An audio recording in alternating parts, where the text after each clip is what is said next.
Guys फेरि म यो कडी पत्ताको ओर्लेरिङ कसरी गर्ने भन्ने कुरा सिकाउन गइरहेको छु। कडी पत्ता अहिले मैले यहाँ केही बाँधेर सबै राखिसकेको छु र यो प्रोसेस कसरी रहेछ म यसलाई देखाउँछु, यसो हेर्दै गर्नु होला। हस्त सुरुमा म कुन चाहिँ हाँगो बनाउने भनेर यो देखाउँछु। यो हाँगो छ, अहिले यसलाई मैले यो साना साना पातहरू हटाएर अलि सिलिक्क पारेको छु।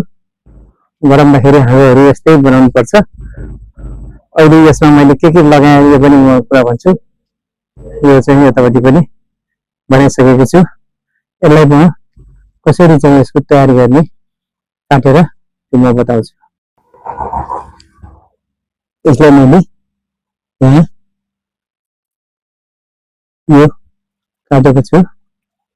यो केन्द्रियम लेयर पनि मैले यो हटाइरहेको छु, किनभने यो केन्द्रियम लेयर हटाएन भने यसमा फेरि जरा आउनको लागि गाह्रो हुन्छ। गाइस यो प्रष्ट देखिन्छ कि मैले यसको 1 इन्च जति बोक्रा हटाएको छु। यो हटाएर यसमा रुट हर्मोन पाए नपाए हुँदै हाम्रो यो गाउँघरको एलोभेरा जेल लगाइदिएको छु। अनि एलोभेरा जेल पछि अब यसलाई हामीले टिस्यु पेपरले पनि यसलाई चाहिँ रबिङ गर्न सकिन्छ, गर्ने टिस्यु पेपर। अनि त्यसपछि हामीले यसरी गोबर र मल माटो जस्तै मैले यहाँ तयार गरेको छु प्लास्टिकमा। छाया परेर अलिक देखिएको छैन। यसरी भने अब यसलाई कसरी बाँध्ने, यो अघि मैले बाँधेर यसरी गरिसकेँ। अब यसलाई एउटा गीतको रूपमा मैले बनाएको छु, त्यो गीत म भन्न चाहन्छु अनि अलिकति शीतलमा बसेर भन्छु। यसको गीत यस्तो छ हजुर गाइस।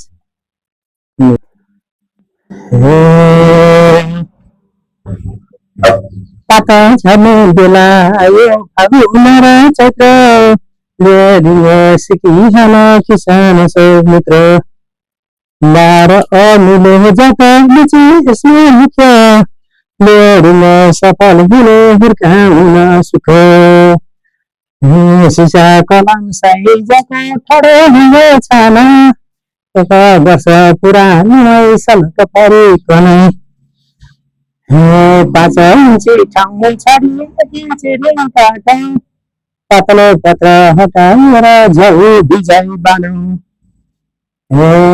सेतो प्लास्टिक ल्याइकन फन्ट पारी माथिको भाग खुकुलेर तल टम्म पारी 1.5 महिनासम्म हुन्छ सानो बेला नर्सरीमा हुर्काउँदा चाहिँ हुने छैन ढिला लौ आऊ किसान दाइले सिक्न अर्को सालै पाउनेछौ आफ्नै फल टिप्न हे वैज्ञानिक कसिँदैछन् चिनी जापान जर्मन जरा झिक्न कठिन भयो राख रुट हार्मोन लौ आऊ किसान दाइले सिक्न अर्को सालै पाउनेछौ आफ्नै फल टिप्न।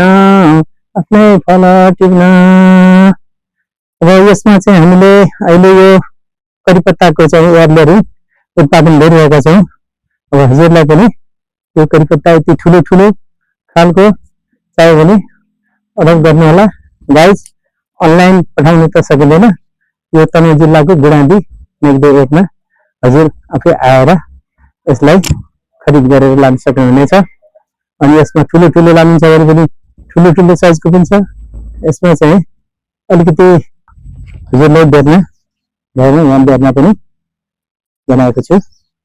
अब यति नै भन्दै आजको भिडियो यहीँ रोक्दछु छु। हस्त गाइस, नमस्कार। भिडियो कस्तो लाग्यो लाइक कमेन्ट सेयर गरिदिनु होला। फेरि अर्को भिडियोमा भेटौँला।